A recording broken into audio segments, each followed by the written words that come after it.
So, what is the most important tool every CEO needs in her toolbox for the 21st century? A paintbrush. You probably didn't think of paintbrush when you thought of transformative tools for leaders of the 21st century. You probably thought the iPhone, artificial intelligence, data mining software. The paintbrush is probably the last tool on your list after garden shears or scissors. I would like to change your view of the paintbrush and its relationship to leadership. The first paintings appeared in various locations around the world 60,000 years ago during the Paleolithic era.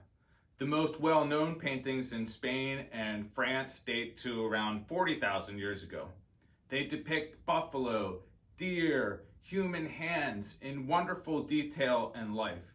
And in these caves, men and women spent many hours away from their busy occupations of hunting and gathering to skillfully portray the images of their lives in red pigments using paintbrushes fashioned of twigs and boar's hair.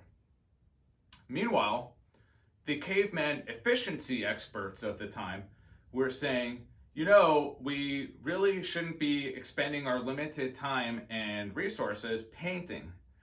During the many hours it takes someone to paint this gazelle, we would have a much greater return on investment by actually hunting the gazelle.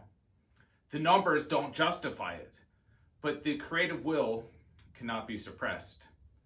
I argue the paintbrush was the first tool to amplify the force of creativity in the human imagination.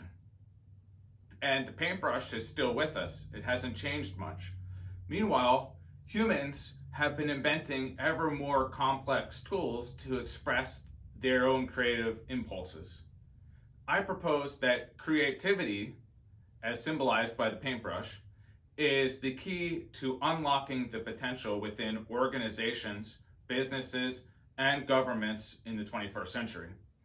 And the research supports my argument. According to a study by Anderson Consulting, the stock price of companies that had creative leadership grew by 900% over a 10-year period, compared to just 74% growth in companies perceived to lack creative leadership. I believe creativity in an organization can be learned by repetitive practice.